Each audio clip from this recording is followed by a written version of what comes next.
Hello, everyone. Welcome into another episode of the Four Quarters podcast powered by Four Quarters Media. I'm your host, Tyler Bennett, here with you once again. Episode 27 is upon us. The U.S. Open is in the books. Baseball playoffs are almost here. We're almost done week 2 of the NFL already. It doesn't feel like it should be the end of September already. But here we are. Another month is almost behind us in what has been a year, to say the least. Episode 27 features the legendary Paul Eberhardt, head coach of the Langara Falcons men's basketball program out in the Pac West. We seem to be making our way through the Pac West with coaches on the show. We may get all 7 head coaches by the time we're done. Who knows? We'll see what happens. But head coach Paul Eberhardt headlines episode 27. We've had Arthur Reese and Chris Schneller on the show over the summer, so we're making our way through the Langara roster at the same time. But Coach Eberhardt brings 40 years. He's going into his 40th season behind the bench in 2020-21. So he brings a wealth of knowledge surrounding the game in Canada at the high school level, the collegiate level, the national level as well. And with that knowledge comes a ton of stories. And he shares quite a few throughout the chat that we had. It was just a ton of fun to hear his experiences, kind of what got him into coaching in the first place, which began back at McGee Secondary School in 1981. He coached the junior team while he was grade 8 team while he was still in high school, and to now entering another season with the Falcons. He's got a pair of national medals to his credit, a bronze and a gold medal. He said they hosted nationals in 2019. He's kind of seen it all over his career. We looked at kind of what got him into basketball in the first place and kind of who some of his mentors were along the way. Looked at some of his keys to longevity in coaching. Obviously, you don't get to a 40-year tenure just because. There's got to be something behind it, whether it's passion, knowledge, willingness to adapt, what have you. He shares some of his keys to longevity in the game, especially in coaching. We look at the 2014 National Championship game, which features one of the craziest finishes I've ever seen and one of the best athletic performances from Lloyd Strickland on Red Deer College. If you haven't seen what he did, YouTube, Lloyd Strickland basketball. It's like the first video that came up. 6 minutes of jaw-dropping shooting. It was a ton of fun. Actually, we'll link that in the description of this podcast. If you have a spare 6 minutes and 20-something seconds, watch it. Langara came away with a win. And as Coach Paul says, no matter what he did, we still won. But watch what he did. I don't know how to describe it. Incredible. Absolutely incredible. We looked at that experience for him, for Coach Eberhardt, from a coaching perspective, what was going through his mind. He kind of shares his thought process in the final 28 seconds of what was ultimately their national championship win. We looked at the team that hosted back in 2019 at Langara. And we also looked at what's ahead. Obviously, the 2020-21 season is very much still up in the air for all parts of Canada, with the exception of Quebec in the CCAA anyways. The RSEC is rolling ahead with sports. Everybody else is kind of in limbo. We're waiting till at least January. Hopefully, we have a season. But Coach Eberhardt and I, we looked at the team that he's constructed for this season, looking at their recruiting class, some guys he has back. And then we went on a food debate if you will. Does pineapple belong on pizza? And then we got off topic and went to ketchup. And let me tell you, he was disappointed in me. Younger me, anyways. And I'm disappointed in younger me. We're all young. At one point, we make silly mistakes. Mine was ketchup as a condiment on pretty much everything. You live and you learn. That's what I tell myself. But start to finish, the chat with Coach Eberhardt was fantastic. Ton of fun. A few laughs along the way. So with that said, let's jump right in. Episode 27 of the Four Quarters podcast, powered by Four Quarters Media, with myself and Langara Falcons men's basketball head coach, Paul Eberhardt. Enjoy. All right, so I'm now thrilled to be joined by Langara Falcons men's basketball head coach, Paul Eberhardt. Paul, I want to thank you for taking time out of your day to do this. I know I've had a couple of your guys on over the summer. Both recommended yourself, and then when you reached out, it was only a matter of time. How are things on your end? Things are great. Yeah, I mean, it's this weird new reality we're living in. This zombie apocalypse. Yep. We got COVID. We got these crazy fires out here on the West Coast, and so right. Like our breathing air quality here in Vancouver is like one of the worst in the world. I drive across the Lionsgate Bridge every day to go to work, right? Yeah. And literally, it's like I can't see anything around me. I'm in this big fog. And then back east, we have floods. And it's crazy time right now. And there's just lots of craziness going on. I completely forgot about the fires. And I've seen the pictures of like San Francisco and Oakland and their baseball diamonds, and the sky's bright orange. It's just craziness. 2020 is something else. And I got a player in my squad this year at Langara named Salim Ali Musa, who's from Napa Valley. And literally he was telling me his home is, like half a mile away from where some of these fires are now. Jeez. So it's just crazy. Yeah. Yeah, hopefully his family and everybody's safe. I couldn't imagine being half a mile from a fire that could go any which direction. Yeah. It's something we don't ever think of up here. Yeah, no, it's and I mean it's weird if you like these it's blown, like they're getting it in Alberta now. Yeah. Like they're getting this, like Edmonton and Calgary are getting this haze from the smoke too, because the wind's blowing it that way. So yeah, I mean we've had rain here the last few days. I hope they get rain down in Oregon, Washington, and California for sure. I lived out in Canmore for 2 years and worked in golf in the mountains, and there was a forest fire one year with nothing to the extent that California has, but just the fog, the smoke that came in from that was thick. I can't even imagine this, and for it to blow that far is I don't even know what to say. I can't even fathom a thought.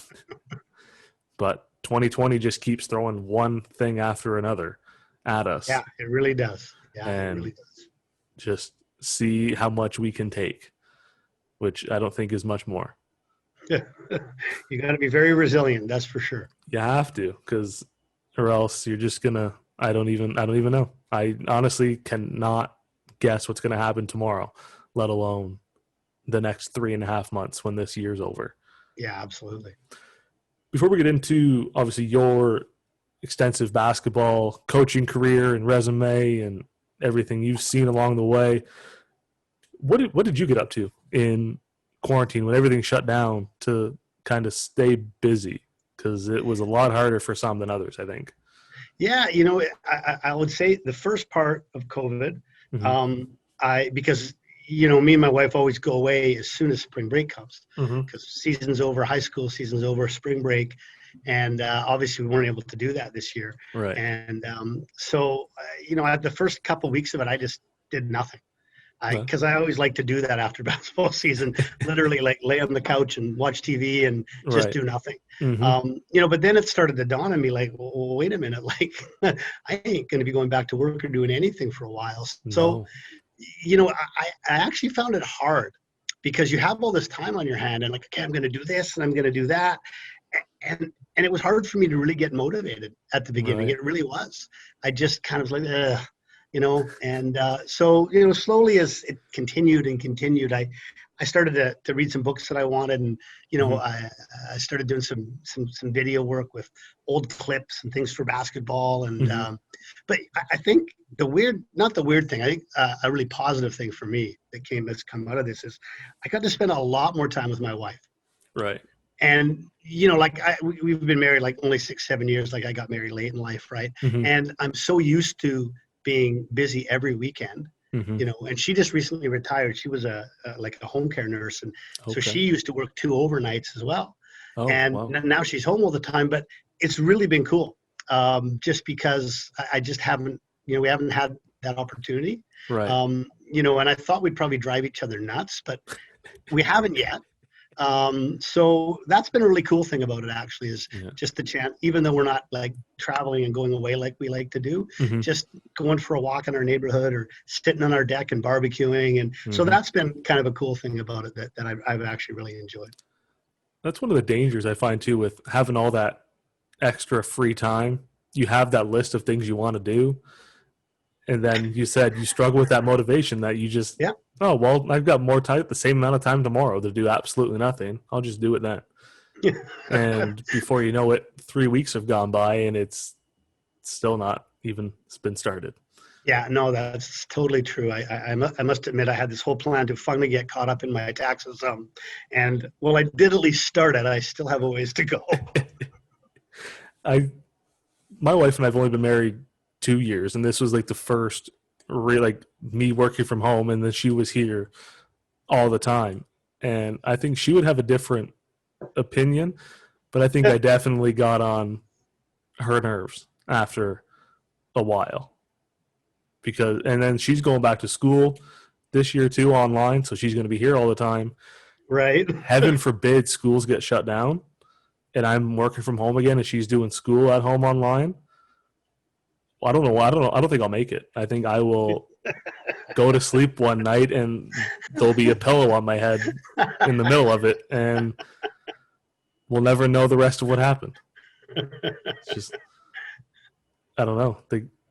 It's been different. I think it's like you said, it's a good way though, because you do those little things that you miss during the year, whether it's the walks or the barbecues or anything little that you don't usually have time to do. It puts everything into perspective. And my wife's a really good cook, so it didn't take long for me to put on the COVID-19. Let me tell you. Oh, right. The first month of it, I was just like, oh my God, I'm fat enough to begin with. The last thing I needed was that. So, fortunately, the swimming pool at our place opened up, so got my butt down there and did a lot of swimming to counteract it. But man, that was tough too. It's a good thing to have someone that cooks and enjoys it and cooks really well. Yeah.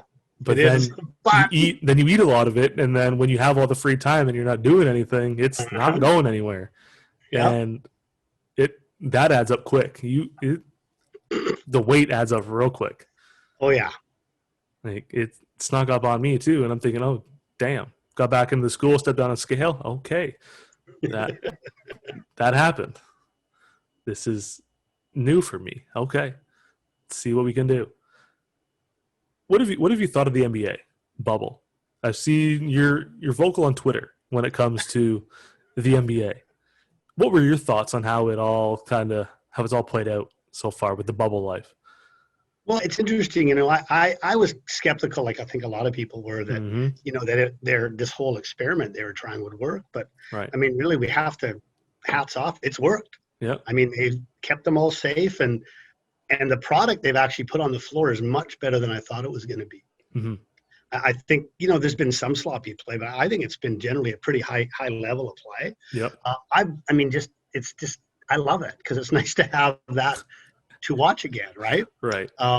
And so, I think it's been very successful. I can't imagine, I know the money for them because the TV contract is helping them, but the revenue that these guys are losing because of having no ability to have fans, it must be pretty significant. So, the fact that they're able to pull it off and make it work and produce the good basketball they have, I think is a real positive thing. My NBA pool was pretty much trashed early, but I did pick Denver to make the conference finals, and I did pick Boston, but I did have Milwaukee winning the whole thing. So I saw that. I'm kind of screwed before it even started. Did you? But no, I've enjoyed it. I think it's been much better basketball than I thought, and it's just nice to to have it again. It's fantastic just to have sports back. It was weird to watch something with no fans for the first couple games, but now it just feels normal again. Like it's one piece of normalcy in an otherwise crapshoot of a year. Yeah, but I think the NBA did it, with the way they have the virtual fans. Right. And I think that's kind of cool. Yeah. I watch a baseball game and I'm still like, come on, man. Yeah. Really? You're going to put cardboard people in the stands? Like, come on. It's like, what are you doing? Baseball is so quiet to begin with. Oh, and yes. You add in the fact that there's no fans and it's you and the commentators for anywhere from 2.5 to 3.5 hours. Yeah. That'll put you to sleep. It does at the best of times. You're right. And I love watching golf. I'll watch it all day long. I would much rather watch that with no fans. Too, man. Yeah. I find golf compelling. I love watching golf. Yeah. My wife can't stand Interesting. Yeah. it. Because a lot of people will they'll say, oh, golf is the worst. Mm-hmm. But no, I love it. I think it's great. And it's one of those sports that you can put on in the background. Yeah.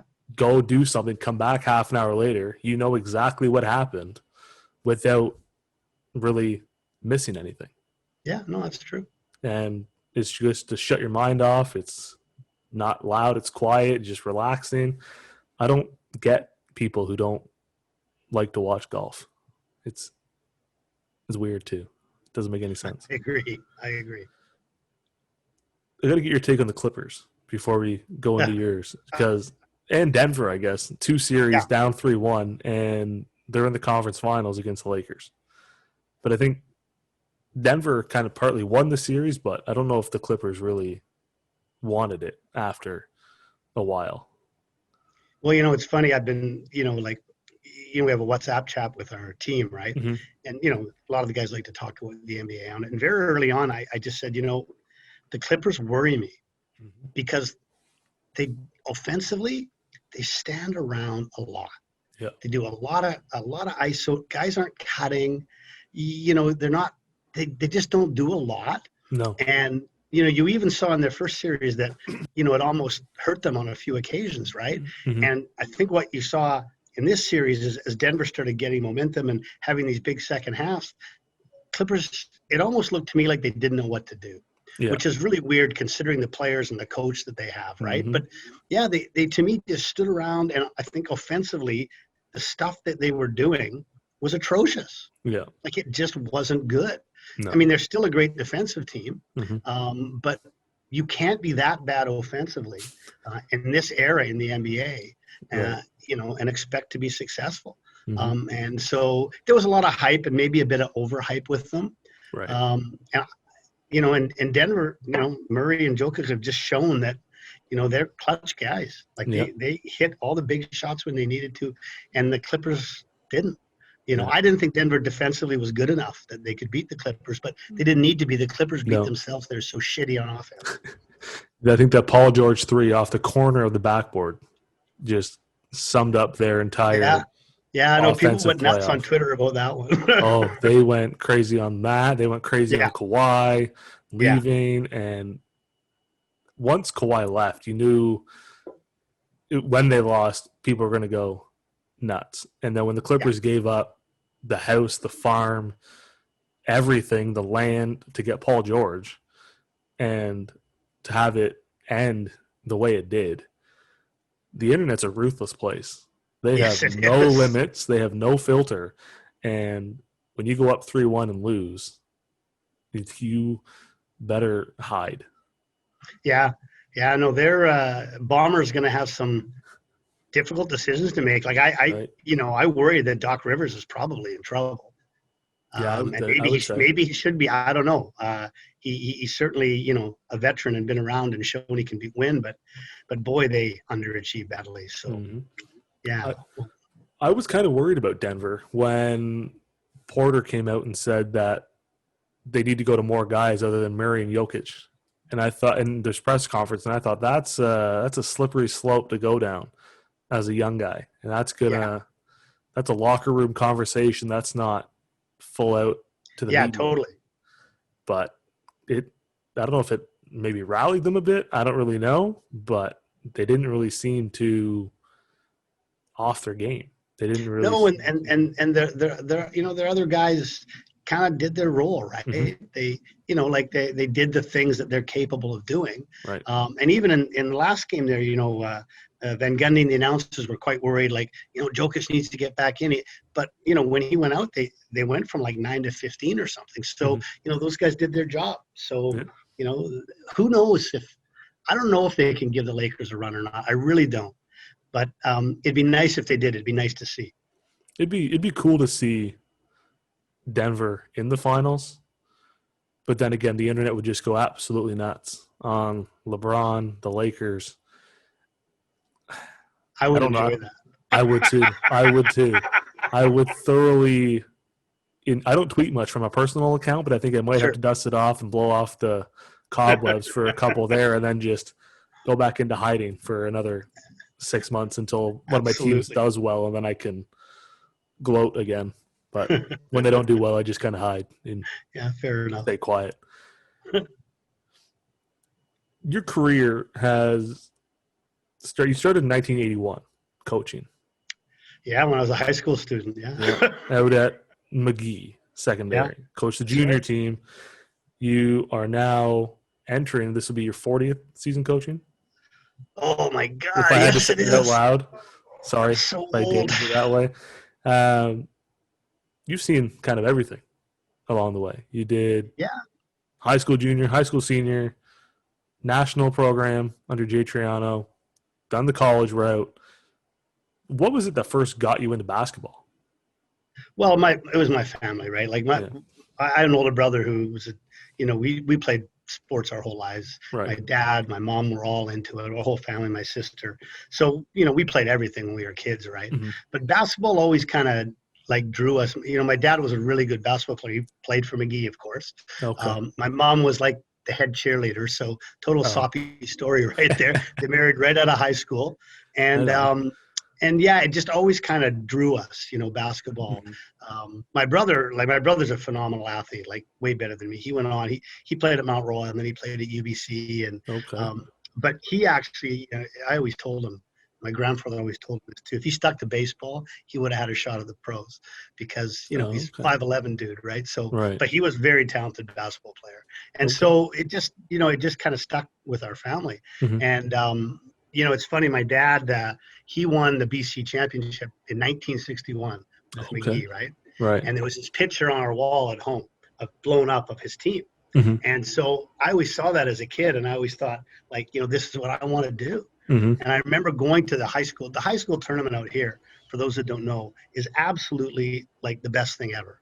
I've heard big things about it. It's the best amateur sporting event in the country. Yeah. Because, back in those days, they played in the Pacific Coliseum. I remember going to watch, and there's 5,000, 6,000, 7,000 people there. It was a really big deal, and I've been really involved in the high school game. I was president of the association for 4 years, and we now run it all out of the LEC. 4 tournament championships on Saturday. We get big crowds out there. Yeah. It's a really big deal, and so that really I just thought that was the coolest thing I'd ever seen, and I just thought I really want to be a part of it. Now, as a player, my team that I played on, we weren't very good. And I wasn't very good. Okay. And my chances of making it as a player were pretty slim. Mm-hmm. And then, fate intervened in some way. I broke my foot, and I couldn't play. And so my coach, great guy named Harry Franklin, and Pete Tyler, one of my counselors, they told the vice principal of McGee, Donnie McIntyre, they said, hey, you should get Paul to help you, because he was supposed to coach the grade 8 team because nobody else would. Okay. And so he approached me, said, Paul, would you help me? I'm like, yeah, sure. Well, he was so busy, he never came. So basically I had this grade 8 team, I'm 16 and I'm coaching them. And it's funny because that team, we went on to actually win the city championship.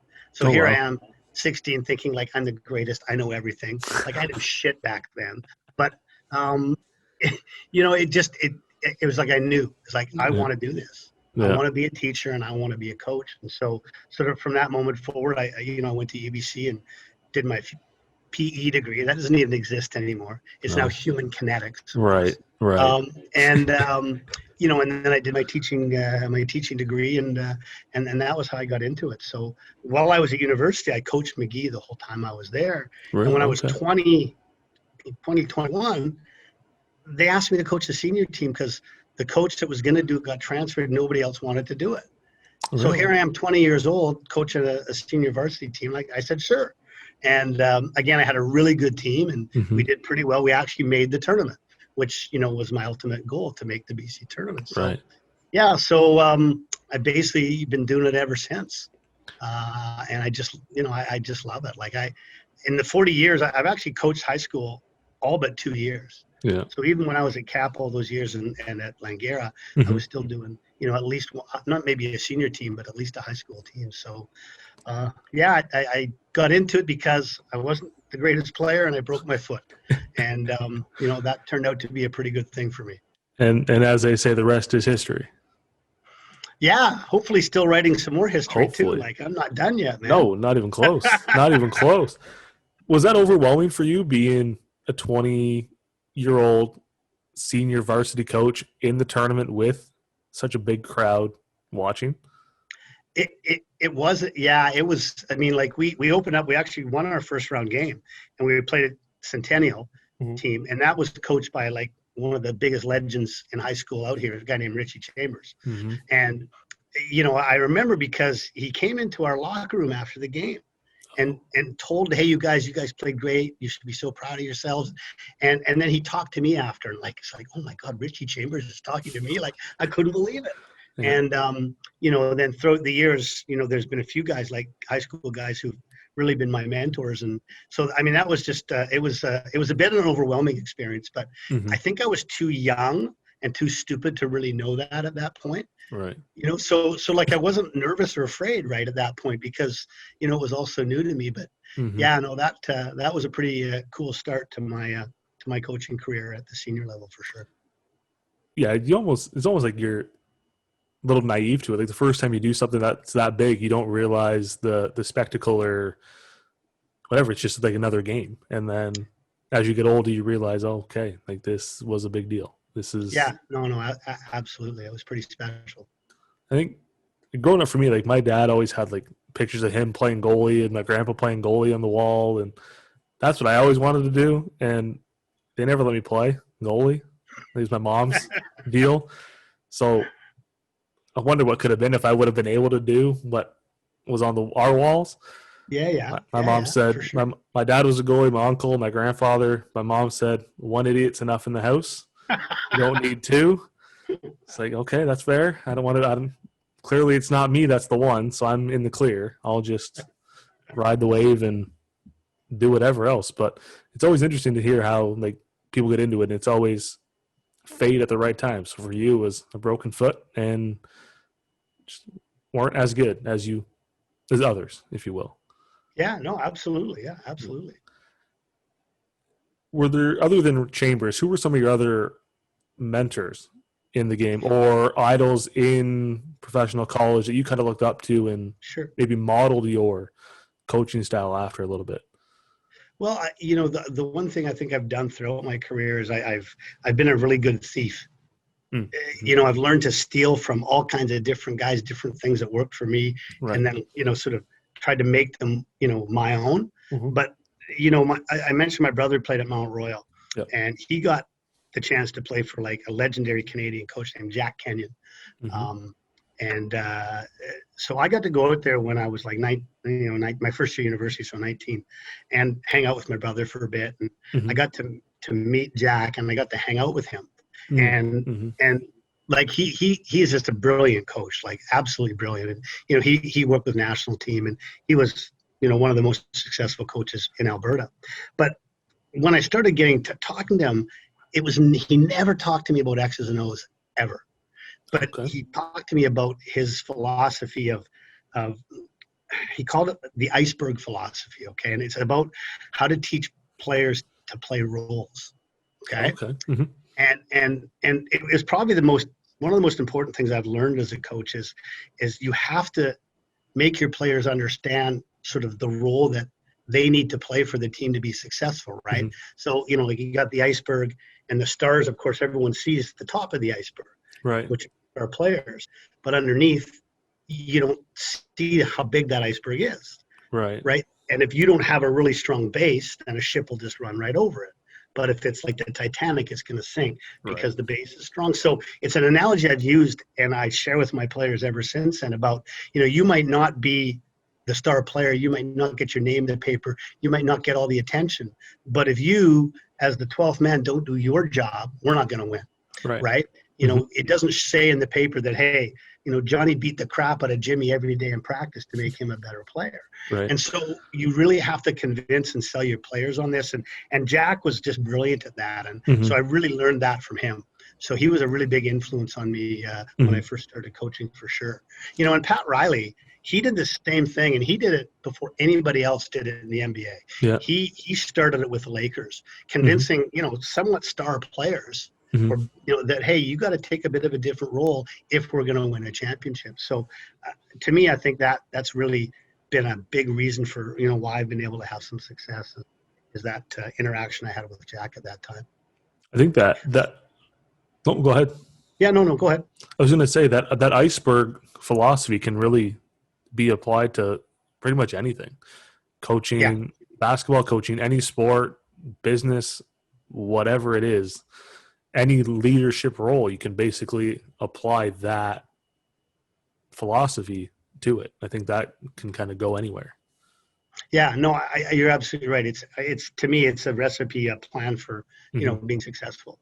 And just, you're going to play throughout your life. You're going to have all kinds of different roles and you're going to do different things. And so how can you do the best in your job to make the entire group successful, right? It's really looking at the team aspect for the individual aspect.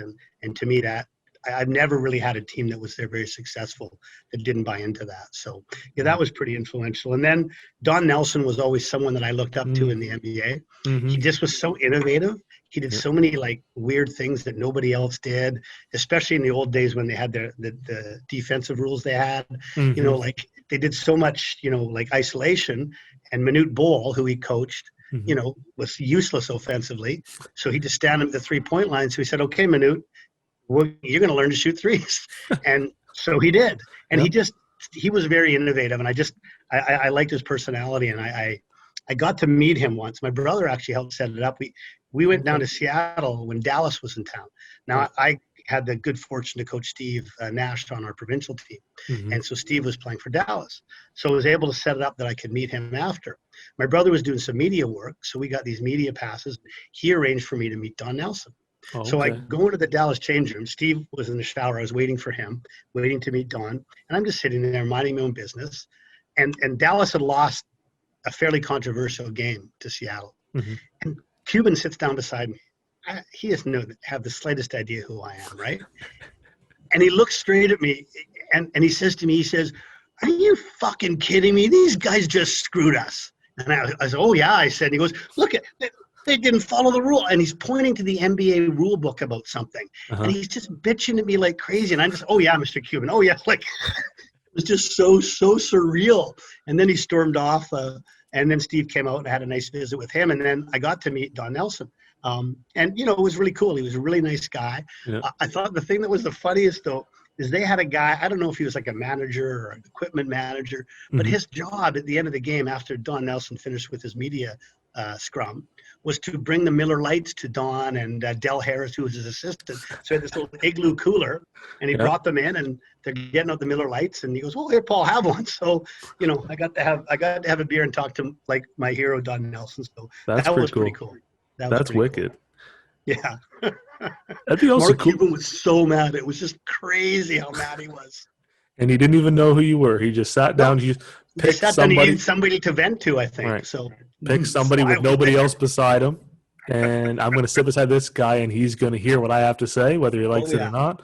And then I'm going to go on to someone else.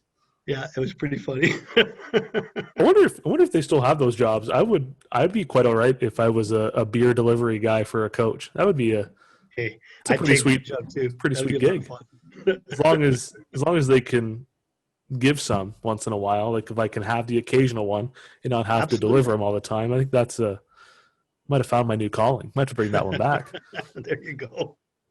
You mentioned Then just quickly there, like I mentioned Chambers, and then there's a guy named Rich Goulet and Doc, a guy named Ken Dockendorf. They're kind of the holy trinity of high school coaches. They're all Hall of Fame guys, and they've helped me so much. And me and Doc, we still talk like every Sunday, and I just went and visited Rich the other day, and it's been a nice friendship, and they're such good coaches.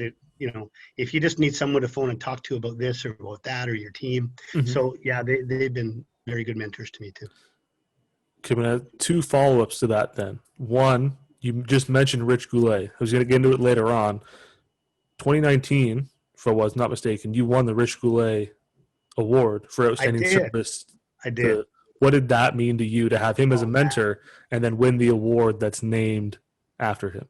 I was stunned, right? It was so cool. A guy named Rob Slavic who looks after it, and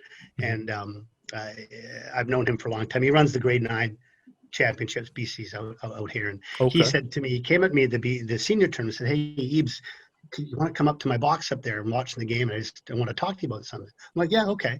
So I go up there and I walk in and there's a bunch of coaches and there's Goulet sitting there and then they made that presentation. Pretty cool. Pretty cool. To have him as a mentor is one thing, and then to win an award named after someone who helped shape who you were, I think that's got to be pretty special. Yeah, it absolutely was. Yeah, really was. And then you mentioned Steve Nash, coaching him with the provincial team, now the coach of Brooklyn. I know. What went through your mind when he was named head coach? Did you ever see him being a head coach down the road? Never. No, and many people did. He never really indicated, a desire to do that. Because I know he had opportunities. Yeah. But he kind of did his player development thing with Golden State. He did his GM thing with Basketball Canada. But no, he never struck me as that would be something that he'd want to do.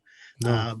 But having said that, I mean, I think he has the chance to be really, really good at it. Because I mean, he's obviously got the brilliant basketball mind. Right.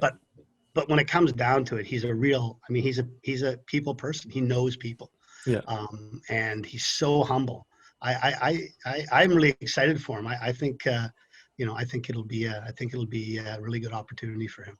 I don't think he could have got a better situation to start with either, with Kyrie, healthy Kevin Durant, Jared Allen, Dinwiddie, a Brooklyn team that's hungry to kind of prove some people wrong.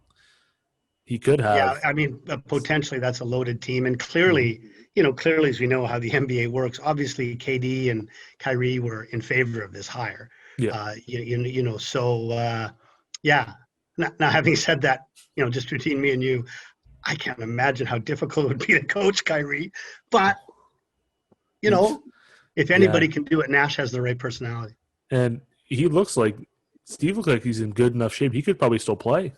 He looked. You know what? Like it's such a shame that he, when he went to LA, he had such a tough time. I mean, right. his back was so bad, right. Like he could barely walk, and it really is a shame because he had, I think he had many more years left in him if he didn't have that issue, because he took such good care of himself, right? So that was a real shame. But no, it wouldn't have shocked me at all that he could get on the court and still be one of the better players out there.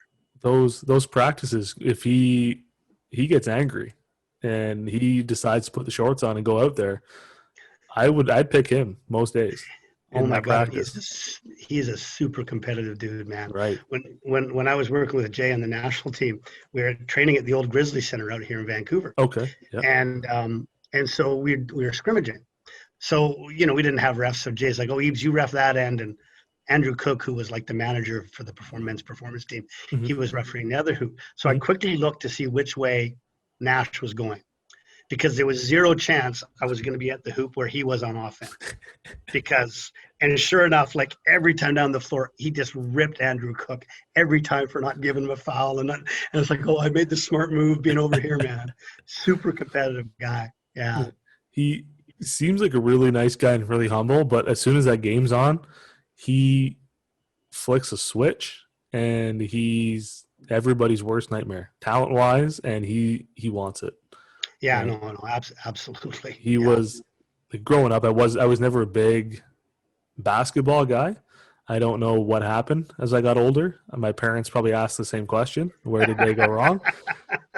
No, where did you go right? Where did I go right, and where did they what steered me this way? Who knows what happened? But watching him, like obviously as a Canadian, you knew who he was. So watching him in Dallas and Phoenix was so much fun, and he made it look too easy a lot of times. And it was because I coached him on provincial team, and it was actually with Goulet, right? Mm-hmm. And this was in 91, and he didn't join us. He was trying out for the junior national team, and so he didn't join us until we already had sort of done training camp and played one tournament, and we were at the Vegas tournament. Mm-hmm. And so he didn't join us till then.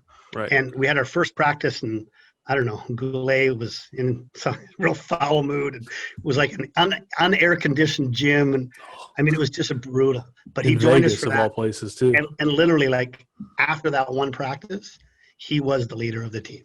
Like it was just he just has that dynamic personality, right? I mean, not only with his talent, but just with his nature. And boom, he was like the leader of the team, from that moment on.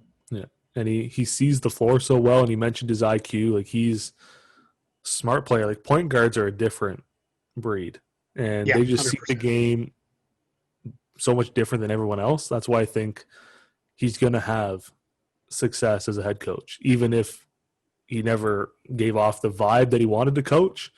I think now that he's got a situation that's kind of favorable as a first-year coach, yeah, absolutely, and his mind and how he sees the game, I think it'll help Kyrie be a lot better of a point guard if they can kind of get on the same page. Obviously, Kyrie's a fan of Nash if they hired him. Well, and think about it too. Like, who's Kyrie going to listen to? The guy's a two-time MVP point guard. Like that cred automatically, they're going to listen to him. You have to, right? Mm-hmm. And if you don't, you're stupid, and you shouldn't be a point guard in the league, because if you're not going to listen to one of the best point guards the league's had, what are you doing with your life? Yeah. And obviously KD being at Golden State before, Nash has worked with KD, like that relationship's already there. He couldn't have had a better situation. I think if Brooklyn didn't come up, we wouldn't see Nash as a coach, but I think this was that perfect storm. KD's in Brooklyn, they have an opening, that relationship's there. Let's give it a shot. Let's see what happens. Yeah. But like you said, I wish his back held up, because I wish we could have got a few more years. Well, and when you think about it too, like, just thinking back, they potentially, the team they had there, could have really been a pretty special team if a bunch of different circumstances didn't happen with that group, right? When they first had that group, it was like, oh my God, this could be a real good team. It all went wrong for them, as can happen in the NBA. But if he'd stayed healthy, I think that would have been a pretty good group. Yeah. I don't know what it is with Canadian athletes and bad backs. Like you saw Graham Dillette with his back surgeries that he just played last week for the first time in 2 years on the tour or whatever it is. And Nash, I guess it's only two people, but it's not a very extensive list, but still. I'm sure there are more. There has to be, but Canadians in professional sport in back injuries just don't mix for whatever reason. Because Dillette looked like he had a ton of potential too on the tour, and then he just went to God knows where. And it was good to see him back, but he's nowhere. Like how can you walk 4 rounds of golf with repaired back? Look what's happened to Tiger, right? I mean, I'm okay with that though. I've never been. You're not a Tiger fan? Never. You know what? Me neither. Very few people aren't Tiger fans. So it's interesting to hear that. Yeah, I was never a huge fan. I've never been He's a so fan good, though. Like, I mean, he's so unbelievable. But, yeah. I think that's why I don't like him. Yeah, no, fair enough. Because yeah, I get it. that's all you hear. That's all you see. And I get he's great for the game. I get he's the best of all time. Like there's no disputing that. But now when he I plays don't know. one tournament, I might take Jack over him, to be honest with you. Okay. That's the Michael LeBron debate. You can make a case for both, but I don't know. It's just you see him all the time. It's and even when he's not in contention, they're showing him all the right. time, which is kind of irritating. I do agree with you on that. Social media is PGA Tour is all Tiger down your throat. You could play one tournament every 3 months, and you're going to see every shot he hits, even if he's 15 strokes off the lead. Yeah, it's true. And I don't know if I'll watch the U.S. Open this week because of it. I can't do it. Well, he might not make the cut, so you might be able to watch Saturday, Sunday. Thank goodness. Well, we're recording this on the Wednesday beforehand, so I'm not going to watch Thursday, Friday at least. Okay, fair enough. And we'll see what happens Saturday, Sunday, and what state of mind I'm in Monday when it's all over. Heaven forbid he wins. Heaven forbid he wins. No chance. I can't. I can't. Like, he's in the same group as Tom Brady. I can't stand him either. Well, I'm with you on that too, because I'm a big Seahawk fan. So I've never liked the Patriots. So I'm a diehard Chiefs fan, and having to play Brady every year in the playoffs, or the potential to play Brady in the playoffs, nightmares. Because last year was a good year for you then. Oh, it was. That was pretty awesome. I'm a Chiefs fan. I'm a Blues fan for hockey. So I had 2 titles in a year. Okay. It was nice. I was riding high. Again, another reason why my wife's probably sick of me being home all the time, because that's all I talked about for 6 months. It was fair enough. Great. Looking at kind of your coaching resume, we touched on it a bit already. You've done the high school junior teams, high school senior teams, CCAA. You did the national team. You mentioned kind of the little bit of thievery and pulling different things from coaches as one of your keys to longevity, if you will. One of the questions that came through on Instagram for this was, what are some of your keys to longevity? Are there any other kind of facets of your career that you've utilized to kind of be in it for 40 years? Well, I mean, I think one thing I early on, I mean, it took me a while to learn this, but you really have to try not to ride the roller coaster of emotions. You know, early on when I first started coaching, you know, it was like, oh my God, like, you know, if we lost, I wasn't going to sleep for 2 days, and I was going to be tyrannical at the next few practices, and this is the worst thing ever. And, you know, and then you have a big win and you think, oh my God, we're the greatest, we're never losing again.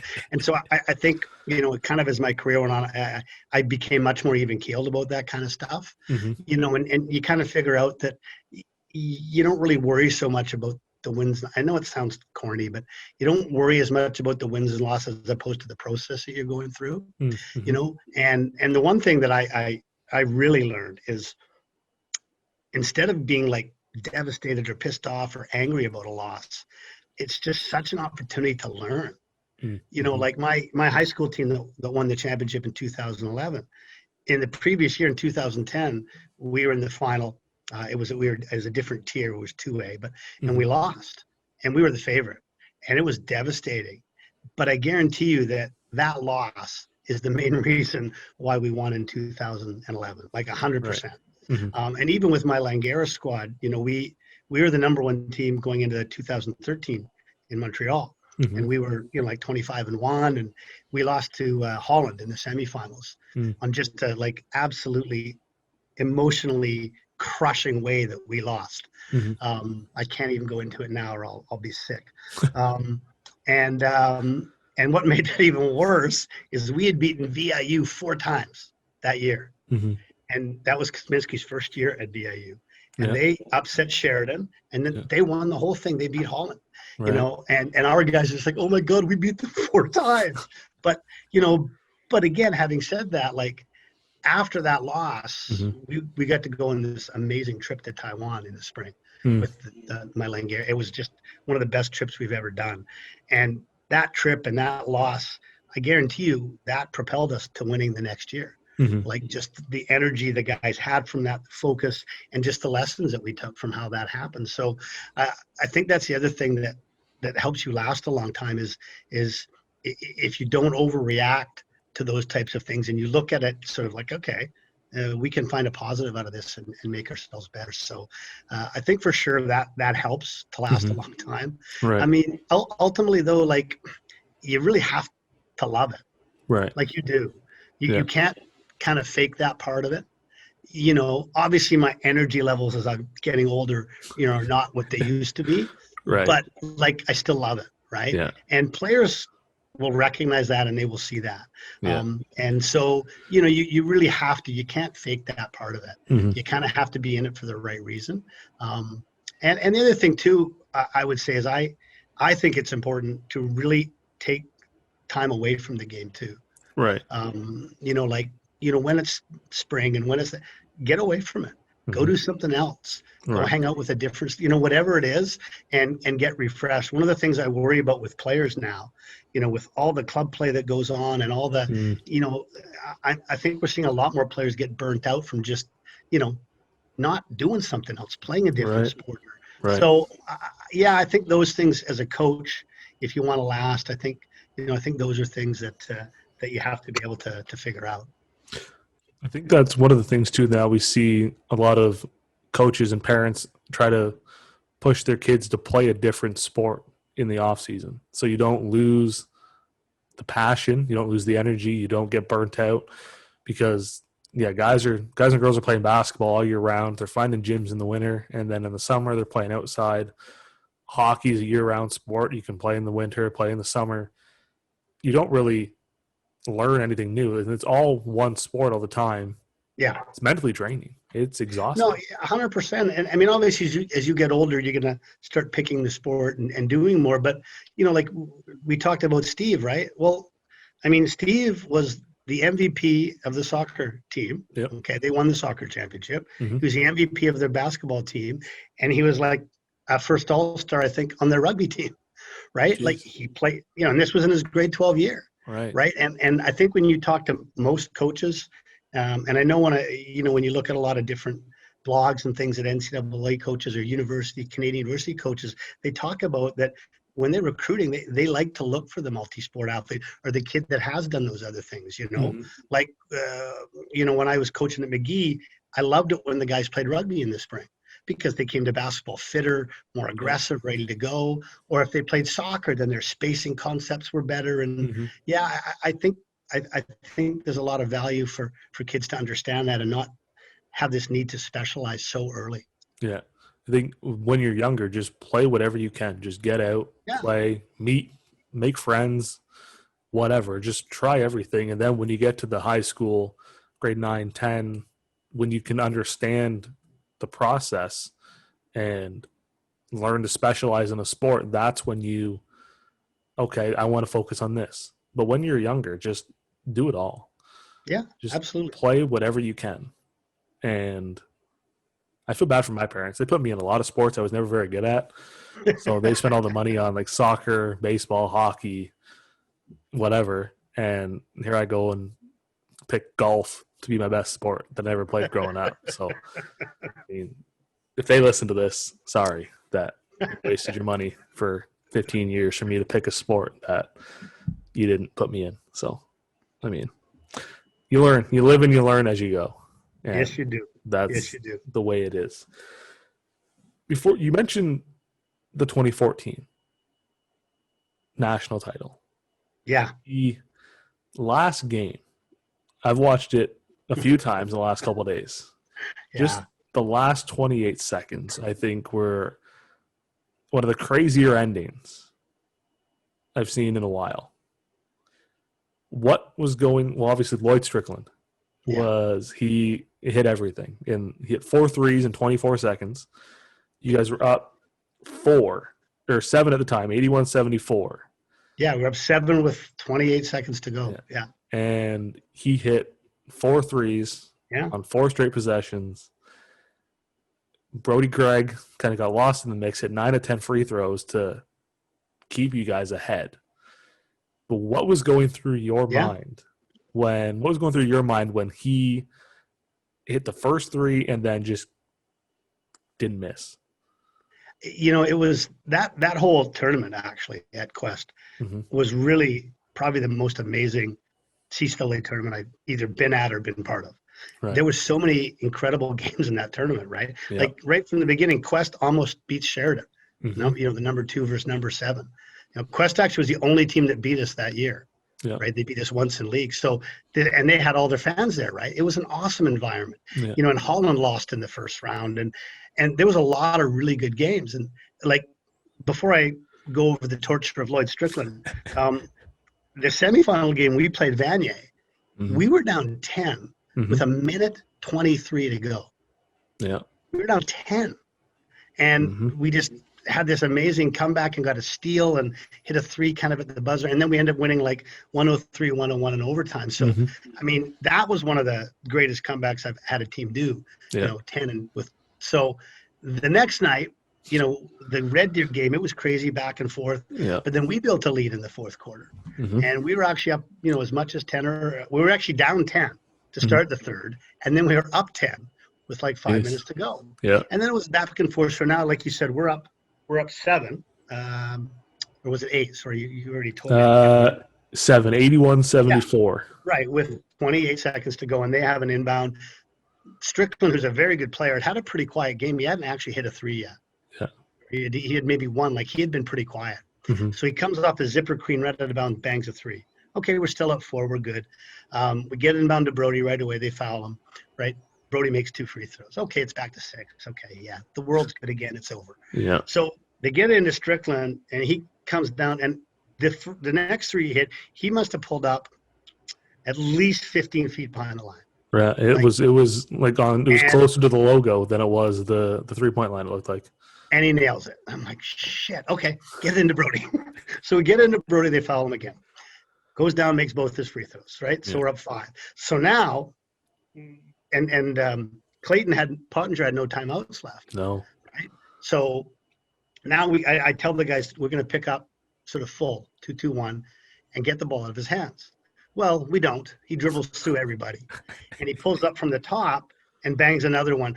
And like when you watch it, I'm pretty sure Jit, my big guy, fouled him, or it looks like it. Luckily, they didn't call it. So now it's a 2-point game, and again, I'm thinking, no, I'm not going to call a timeout. Because it'll be easier for us just to inbound it right away to Brody, which we did again. They fouled him. He made both free throws again. So at this point, I'm like, okay, he doesn't have any timeouts left, but I'm thinking after Brody hits the second free throw, I should probably take a timeout because we have to make sure that Lloyd doesn't get the ball. Right. But I decided not to because I didn't want to give Clayton a chance to maybe draw something up. But now, looking back on it, like, they were better off when he wasn't drawing anything up and just letting Lloyd do his thing. So I don't call the timeout. And once again, he gets off another really tough 3, and he bangs it again. So we inbound it with, I think there was like 3.5 seconds to go, maybe 4, and they fouled I think Brody. something like 4, yeah. Yeah, so Brody, now we're up 1. Brody makes the first, and the second one just rolls off the rim, which, as it turned out, that was the best thing for us because now the clock started. And they couldn't, and they threw it down court. It went out of bounds, and there was like, I think 0.5 of a second left. Yeah. And they had an inbound, and I think I put all 5 guys on Lloyd Strickland at that point. Anyway, they didn't get a shot off, and we ended up winning. But yeah, it's one of them. It's the greatest individual performance I've seen a player do at any level in that period of time and in that big of a situation. Yeah. And it was interesting because a buddy of mine was doing the play-by-play. Paul Chirenza, who was the women's coach at CAP when I was at CAP. And my brother was doing the color commentating, right? And so I think before the last one, I turned to them and I just said, he's not hitting another one. Is he like, please tell me he can't hit another one? And then sure enough, he did. So yeah, that was it was obviously everyone talks about that because it was such an amazing. Right. But, from our perspective, from a Langara perspective, as great as that was, we won. Yeah. And that's all that matters is that we managed to get the win. So, And winning in BC, and it was really cool for me because my mom and my dad were both there, and my Okay. mom was really sick at the time, and she Okay. made it up to Squamish to watch those games. Oh, And nice. so that was another very special, and that was just such a sensational group of guys too. Like Yeah. those guys still play together as a team for the most part in like the men's leagues, right? Really? Okay. And they still pretty much dominate. Oh, And it's funny, like I'll go watch them play, and they're actually running the stuff that we used to run at Langara. So it's wow. kind of interesting. Very, very interesting group of guys. I watched the video earlier today before we recorded, just to watch it, and I was stressed for you. Like after like the second one, you just think there's nothing you could have done. Like he hit from anywhere. And it was just one of those things. And that YouTube clip went viral, and they reported it on ESPN. That was on ESPN, and it was because I mean, think about it. That really is a pretty spectacular thing that he accomplished. 12 points in essentially 24 seconds. Yeah, absolutely. Which is never easy. That's like nearly impossible. And he made it look, with no offense to your defense, almost too easy. It was just even now thinking about it, I'm stressing out. We'll move on then. We'll move on from that. I don't want to cause any more stress. Thank you. Talk about Brody and just kind of what he meant to the program. Like that year he was CCAA Male Athlete of the Year. Like across overall, all sports. Yeah. He averaged in that Nationals 22, 10, and 12. He averaged a triple-double. As a point guard. Yeah, I know. Which you don't see. And on the biggest stage against the best teams in the country, 22, 10, and 12.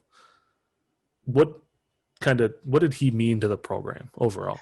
It's because I stopped coaching cap in 2009, and I was focusing on my Palmer High School team. Yep. And I didn't really think that I'd coach college again, but Jake McCallum, the AD, he approached me about, maybe doing the Langara squad. And the main reason, I kind of wanted to get back at that level. And they had a pretty good group because I'd watched them play the year before, and they had a lot of good guys returning. And Langara's 5 minutes from where I lived. So perfect. that was a big deal because when I used to coach at Cap, like the amount of driving I was doing, to get over, to Cap, which is in North Vancouver, right. It was nuts. So, but I remember when I interviewed all the guys, that wanted to come back. And to a man, the one thing they all asked me during the interview was, is Brody coming back? Is Brody coming back? They all wanted to make sure he was coming back. Now, I had coached against Brody when he was in high school because he went to high school at a school called McMath, which is in Richmond. So we had played against his team, and they weren't that good. He was really good. Like he did everything for that team. But I never would have guessed how good he was going to become. So after high school, he went to Langara, but only for half a semester, and then he had issue with his grades, and so then he took like several years off, right? He went back to play the year before I was there because his friends talked him into it. But I knew when I watched him play that year, I thought, wow, he's like way better than I remember. And I guess there's a really good story about him that I think sums him up. My brother does some work with NBA guys.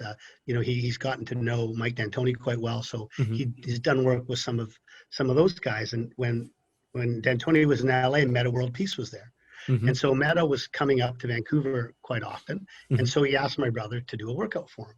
So my brother called me so I could get a gym, and we did a workout with him. It was really cool. He was a really nice guy, and he said to me, he said, "Coach," he said, "could you maybe get some good players, so we can get a run?" And I said, "Sure, yeah, we'll set that up." So the next night, I got a lot of my Langara guys that I was going to be coaching, and then some men's league guys and some older guys I knew who were pretty good. And so we had a pretty good run going. So after the first game, Meta comes and sits beside me. He goes, "Coach," he says, "who's that guy?" And I said, "Oh, his name is Brody. He plays for me at Langara." And he goes, "Can you do me a favor?" I said, "Sure, what do you want?" He goes, "When you make the teams, you need me to put me on his team every time." And so here's like an NBA star who within 5 minutes of playing recognized I need to play with that guy because he's going to get me the ball. And that kind of sums up Brody. He was so good at finding people and not like and delivering like literally the perfect pass to where they needed it. I've never had a guy, he's left-handed, right, which is a bit of an advantage too. Yeah. But he would literally drive left, turn like he was going to do a layup, and fire like a laser cross-court pass on the diagonal to a guy's hands for an open three. He's after, obviously, Nash was a special player who, I coached him. I think he's the next best player I've ever coached. I really do. Wow. He could have gone on to continue playing if he wanted to. Yeah. He thought about it. He went down to a couple of camps, to go to play in Europe. But in the end, it wasn't for him, right? No. But yeah, he just was such a special player. I can't say enough about him. I don't know how you can't really teach that. No. But me and him were kind of the system we run is perfect for him. And he was perfect for our system. Do you know what I mean? Yeah. And so it really, really highlighted him. And very, very, very good player, man. He's I think one of the most under the radar guys that there ever was. Yeah.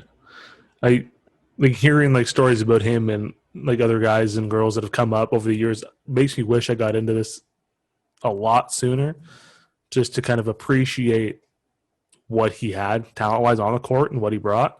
Because watching games back, I mean, it's one thing, but to see it live would be so cool. And a lot of people I've had conversations with, like, just talking about like best players and like CCAA and whatever, and his name's always one that comes up. Yeah, I really believe. Obviously, I'm biased, but I've been around a very long time, and I haven't seen anybody and CCAA players that really have been as impactful and as good as he was. And he after we went to nationals in Montreal the year before, James Derwin recruited him to Ottawa. And he was going to go. He was all set to go, but then at the last minute, thankfully for me, I guess, and I wanted him to go because I knew he would be a youth sport all-star. But in the end, he just decided he wanted to stay and play with his friends, and so obviously that was good for us. But yeah, no, he would have, if he'd gone to any youth sport program, he would have, been an all-star there as well for sure.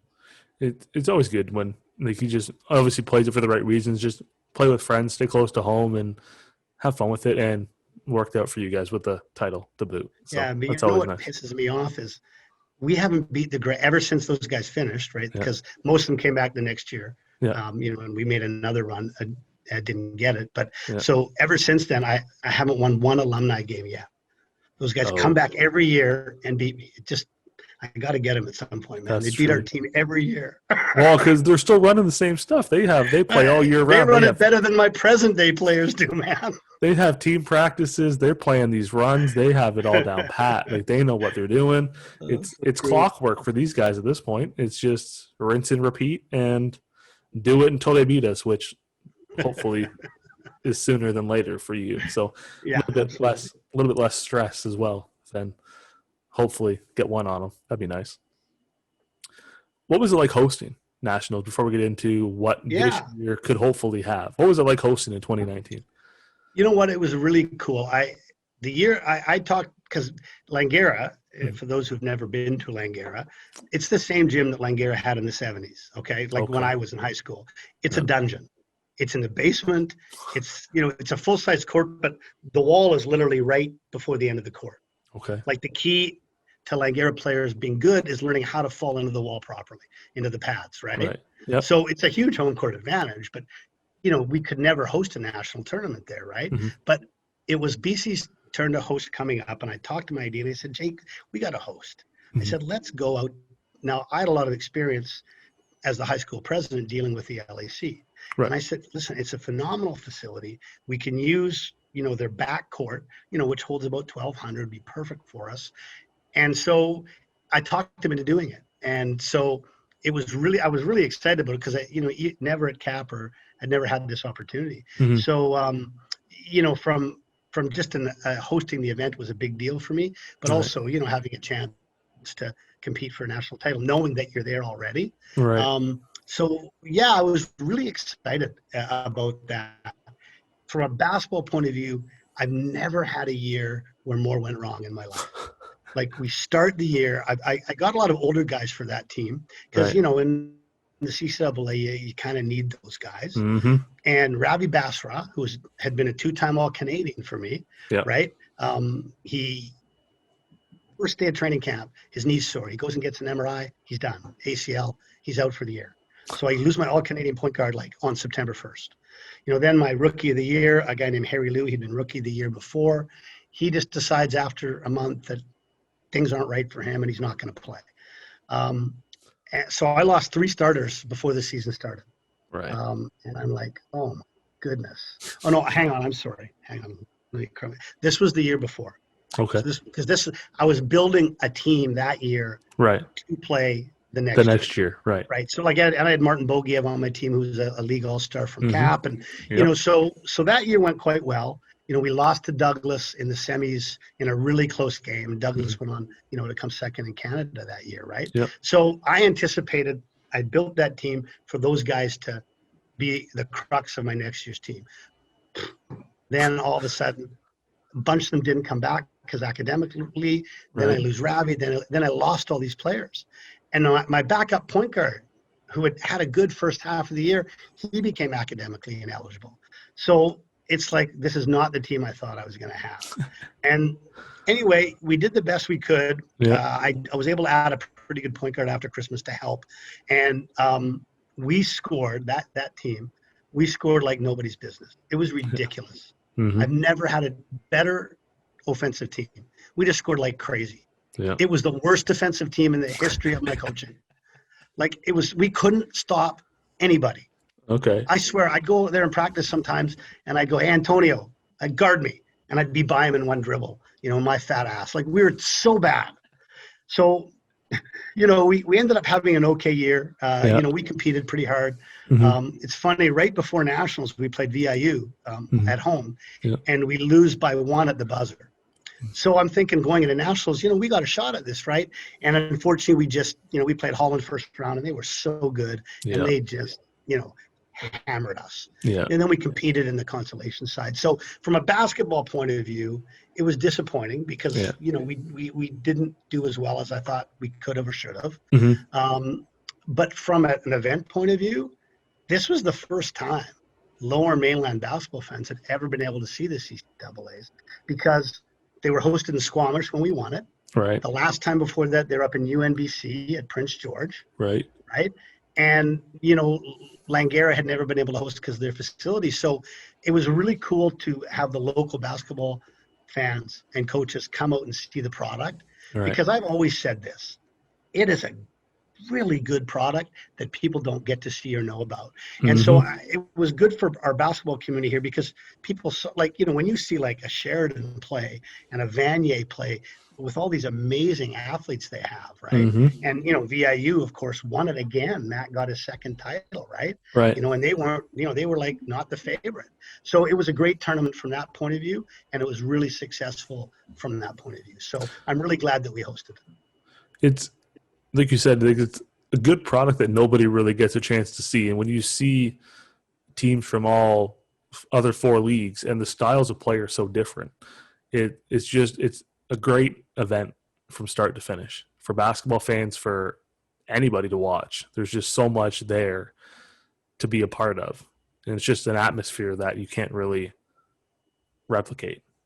Yeah. And you know, it was for us, like when we played up in Squamish 5 years earlier, you know, it was a small gym at Quest, but it was packed.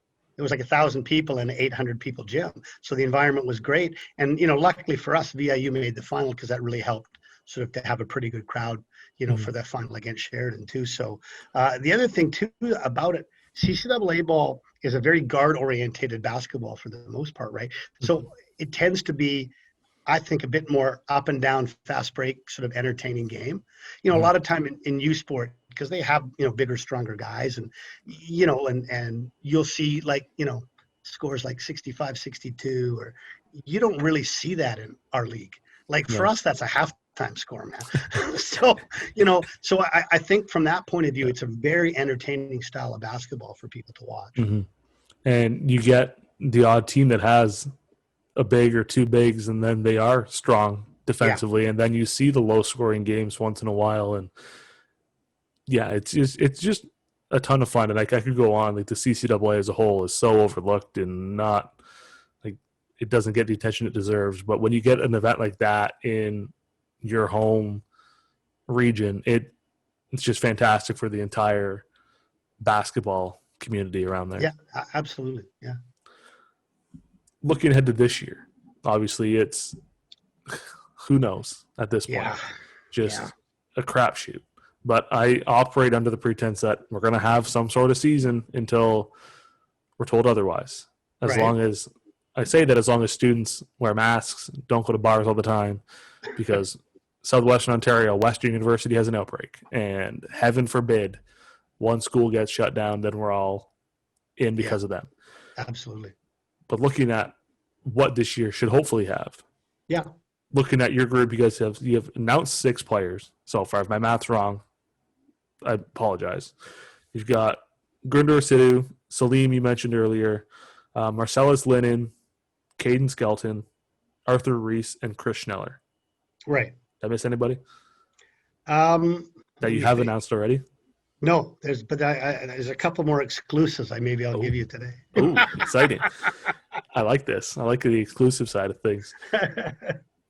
First, what do you before we get into the year as a whole, what do those guys kind of bring to the group? And like we said, we've had Chris on before and Arthur on before. We've got kind of their thoughts on what they can bring. But what do you see this group adding to the mix of players you guys have back from last year? This is the most unique recruiting season I've ever had, for a couple of reasons. For the first time ever at Langara, we have international waivers. So we've never had that before. So if you've looked at my rosters at Langara, like I've never had a U.S.-born player. So I've always just recruited locally, which I really enjoy because I really know the local scene and I really enjoy it. But more and more schools have been able to bring in imports, and like certainly VIU has had. I mean, that's been their success. They've had 3 amazing imports every year. Right. And so I'm really pleased that we were able to do that. So it was a very different recruiting for me. And I got to tell you, my assistant Joey Dillon, a former player of mine, and Timmy Choi, another former player of mine. I got to give Joey all the credit in the world. He just was all over the Twitter and Instagram and the internet, and he was just looking up players all over the U.S. Right. And our list was huge, and we started narrowing it down. And for me, being a bit of an old school dude, I like the process of meeting a recruit, of taking him out to lunch, of talking to him. And now it's like I can't do that anymore. So it was kind of weird for me, right? Before I even signed Arthur, I had talked to him for 4 months. We would talk almost every week, just about anything and everything, and until I kind of was comfortable with him, right? And I could just tell this is a good dude. And so, we signed him. And when we signed him, I didn't even have a waiver for him yet, but he still wanted to come. Yeah. And anyway, then I was able to get the waiver. So we had 2 more spots to fill. And like I said, I'm really pleased. I think Salim, he's really strong. He'll be a real good power forward for us.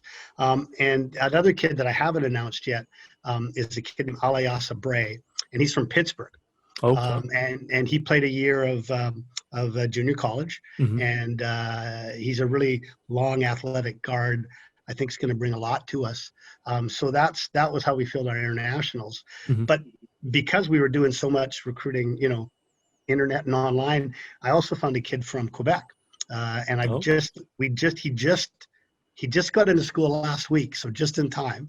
His name is Bashir Kaba, and he didn't do the CJEP route. He went and did a year of prep school. So I think he's actually coming out here sometime in the next couple of weeks.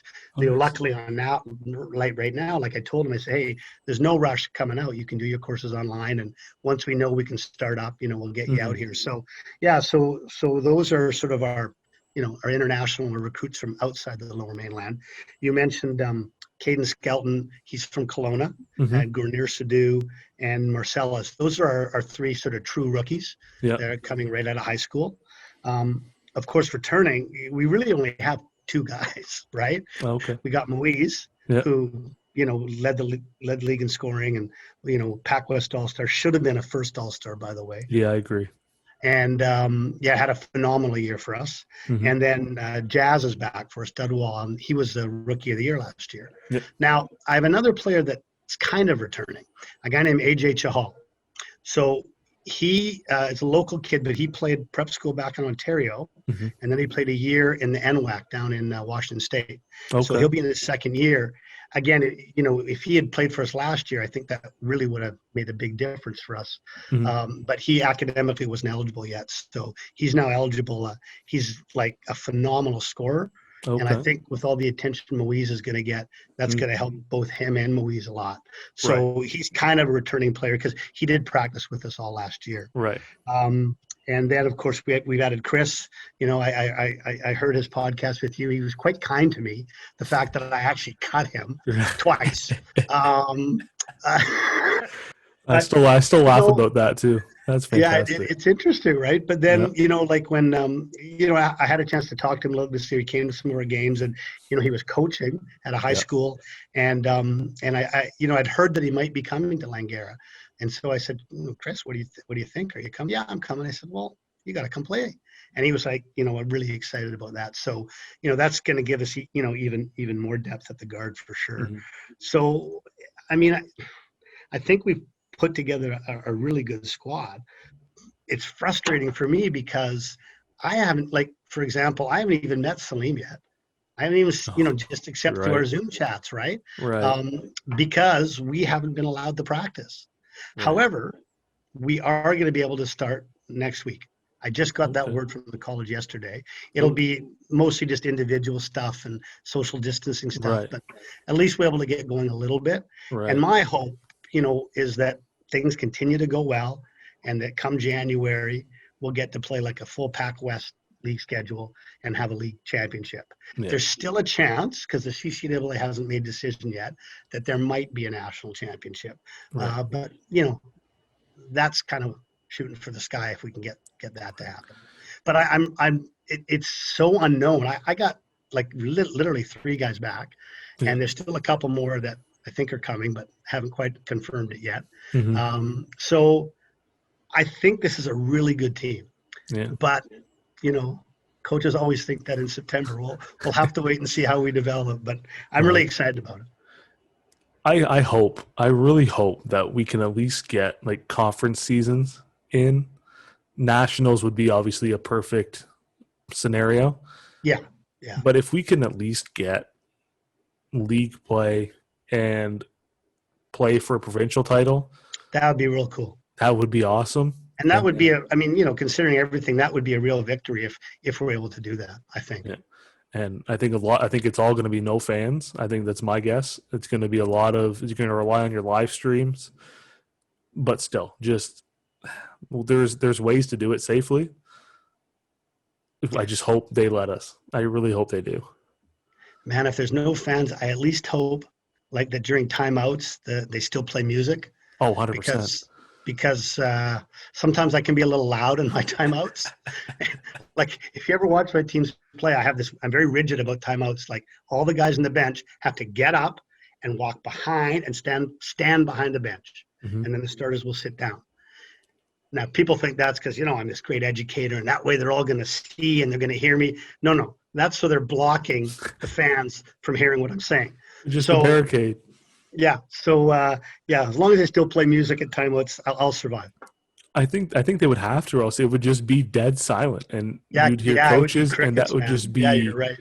That would be eerie. I'd almost play faint background music just while the game's on, just to have some sort of noise. You're gonna have your shoes on the floor. You're gonna have the ball sound anyways. Isn't that what the NFL is doing? That's what they're doing, right? They're pumping in fake noise. Yeah, they're doing that fake sort of, okay, that's what I thought, yeah. I don't know if the MLB has it too. What's that? The MLB has it too. You can react on an app. You can cheer or boo, and then there's a guy that presses buttons and plays it into the stadium, which is... Are you serious? Yeah, which is weird. Okay, it's such a weird thing. That is strange. I can't do it. You hear people booing, and there's no one there. You hear the sounds of people cheering, and then there's 2 sections of cardboard heads that don't make any sound. It's just mentally, it doesn't make any sense. Yeah, but at least some of them are responsible, those cardboard heads that have masks on. At That's least, true. they're, yeah. There's not many of them. Not many of those masks have. Well, it is the U.S. after all. That's true. Well, the Nationals GM got kicked out of his own game for not wearing a mask in his suite. And he was the only one in it, but he didn't follow the rules, so the umps stopped the game until security kicked him out, which I thought was fantastic. I didn't hear that. That's awesome. Yeah. He's yelling down at the umps from his suite, and they're yelling back, and they wouldn't play until security kicked them out. I love it. It's 2020. That's all you can say. I've got one question for you. I've started listening to the guys on a hoops journey, and they have their own kind of food debate on ketchup on mac and cheese. They do, yeah. We've had our own on here, for a little bit. Pineapple on pizza. Yes or no? Absolutely, under no circumstance should a pineapple ever be placed on a pizza. Okay. I thought fruit does not belong on a pizza. I mean, I don't really think vegetables do either, but I can accept that at least. Yep. Fruit, absolutely not. Okay. No, never. We agreed on Tom Brady. We agreed on Tiger. I'm not going to agree on pineapple. I can go with pineapple. It's not my top choice, but if it's there, I'll eat it. But I'm not going to pick it first. I'm a meat lover through and through. Like if it was the last thing there and it was either that or nothing, I'll eat it. Well, wait a minute. If you're giving me a choice of that or nothing, okay, I'll eat it. Okay. I'll eat it. But it's not something that should be allowed. No, I'm not gonna just always choose pineapple on pizza.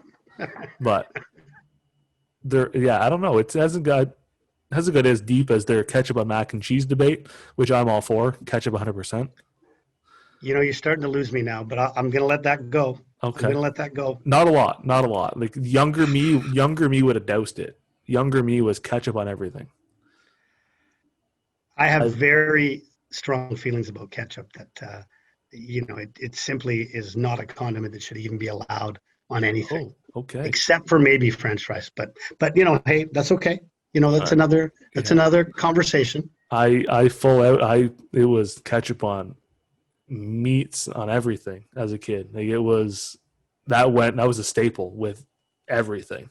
I didn't put it on everything, but any meat, it was ketchup all the time. Yeah. Oh, I'm a little disappointed, but hey, I'm learning to be, as I get older, I'm becoming a bit more flexible. So, as I say that out loud, I'm disappointed in myself too, because it was like ketchup on steak, on chicken, on everything. And that's the ultimate sin, man. My parents allowed it. Then I don't blame you. You had a bad upbringing. Your parents should have steered you in a better direction. And the thing I don't get is my mom's allergic to tomatoes. So why we had ketchup, I don't understand. Yeah, but you understand that there is not even barely a tomato in No, ketchup. I know. 100%. You're basically taking a giant jar of sugar and just pouring it on.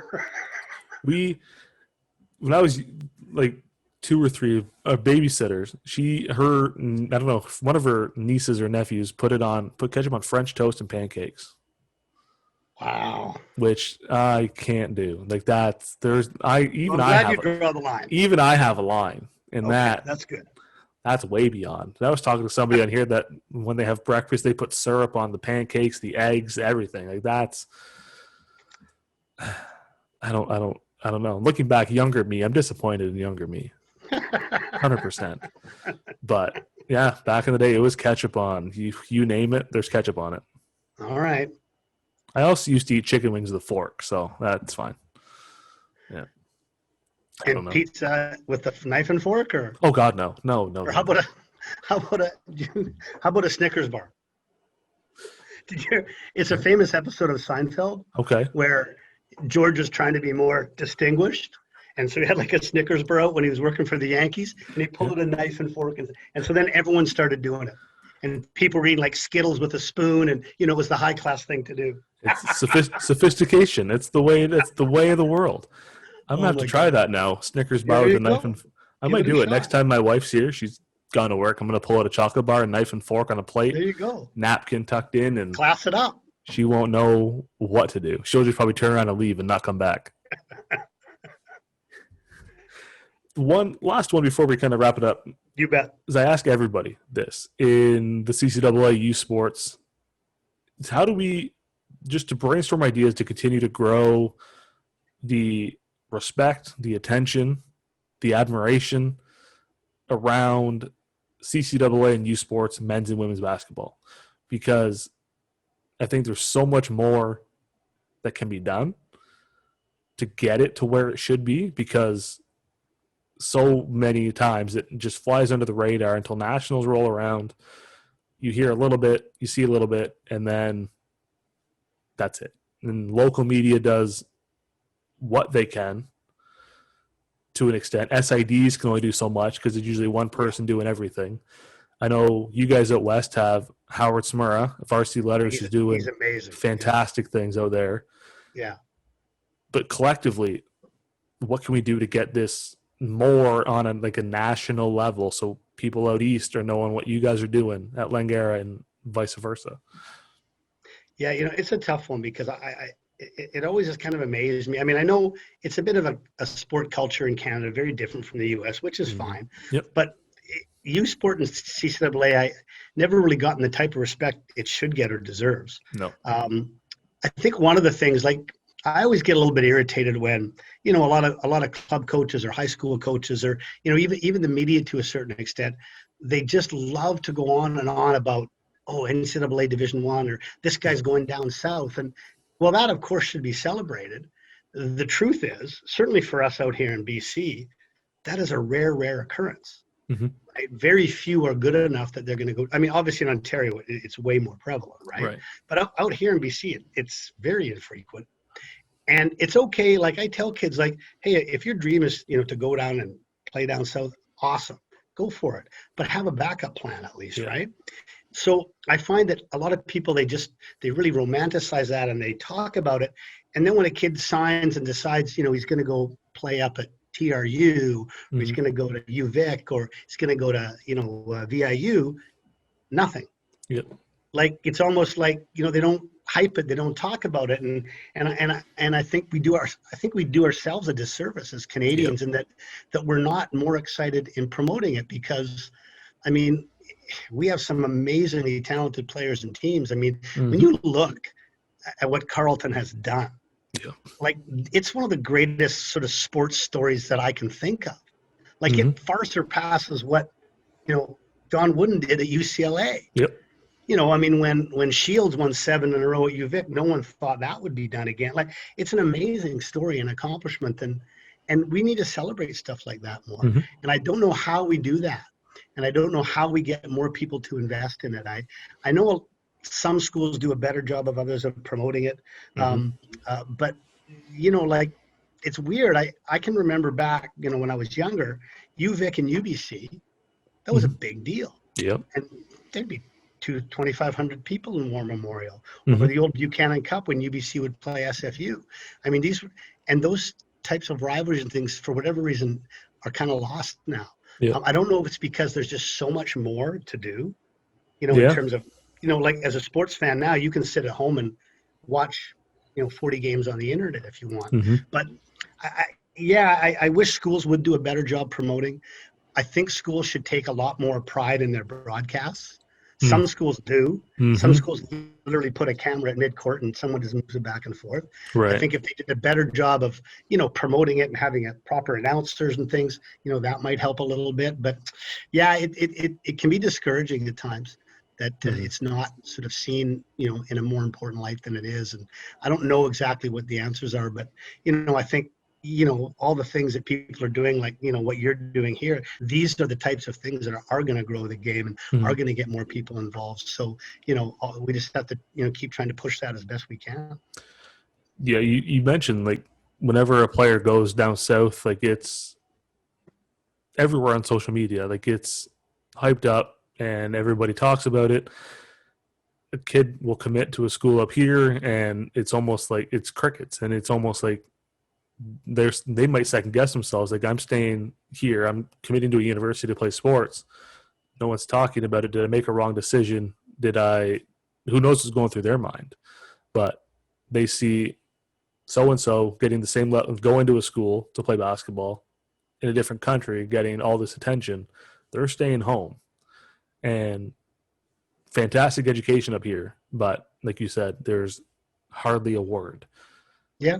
Or a rumbling. And I don't know, like with social media and its endless reach, it's not hard to put out recruits and give them something to share, because it shows that their commitment to wherever is just as important and it's significant. They made a decision that changes their life, and it gives them the attention it deserves. It's not hard. There's little things that we can do to show the players the attention, the admiration, the coaches, because you guys put in hours of work on hours to bring these players to programs and help shape them for the next chapter in their career.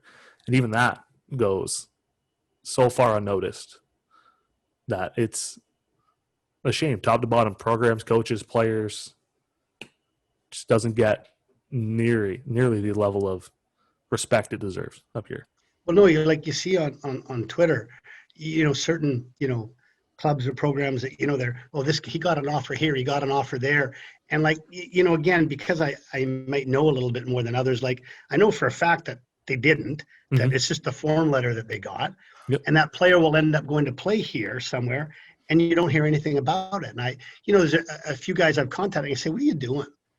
You're talking about all these potential programs this kid might go to. They don't go there, they stay here, and you don't even mention it. What's wrong with you? Yeah. And we have to take more pride in what we're doing, because what we're doing here is really good. Yep. And I think we get a better balance in many ways with our student athletes in Canada, because for the most part, and very few of them, certainly none of them are really going to be going to the NBA. Yep. Right. Mm-hmm. But some of them are going to make good contacts and maybe play overseas pro. But guess what? If we're doing our job right, they're going to get something out of their school, and they're going to get contacts, and they're going to go on to have that. And I think that should be celebrated more too than just the fact, because that's what we do up here way better than I think what they do down in the U.S. So we just have to take more pride in it and get more people to understand that. Yeah, and up here it's you're a student first, athlete second. Down there, it's you're here to play sports. You're not really going to class. Business, That's what it is. To them, it's a big business. And up here, it's much more about the athletes themselves as people, as human beings, and they're playing a sport on the side. Yeah, absolutely. And the education system we have here is fantastic. And like you said, I think we need to celebrate that side of it more too. And a lot of these athletes have stories of how they got here, and maybe they're the first ones in their family to go post-secondary. And even if it is Canada, flaunt that like nobody's business, because that's huge in itself.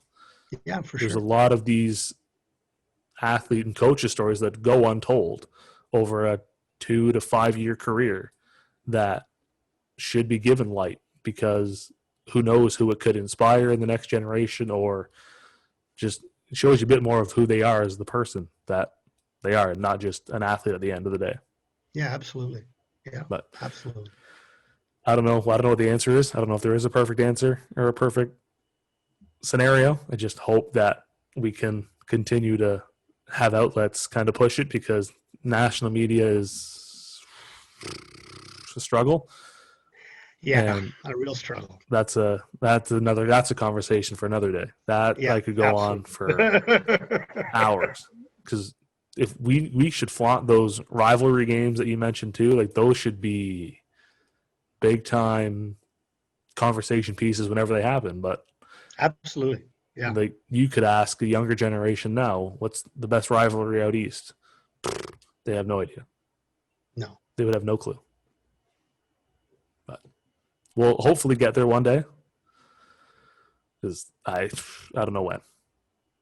If we ever will. We'll just have to keep chugging along. We'll just keep trucking. There's a few of us out there that are trying, but absolutely, we'll do what we can. And I've got more gray hairs in COVID because of it, but that's why I cut my hair short so you can't see it. Hey, I have hair. I was gonna say, I saw the photo and you haven't shaved it yet. The reason I say that is I literally have been shaving my head for 20 years. Yeah. Right.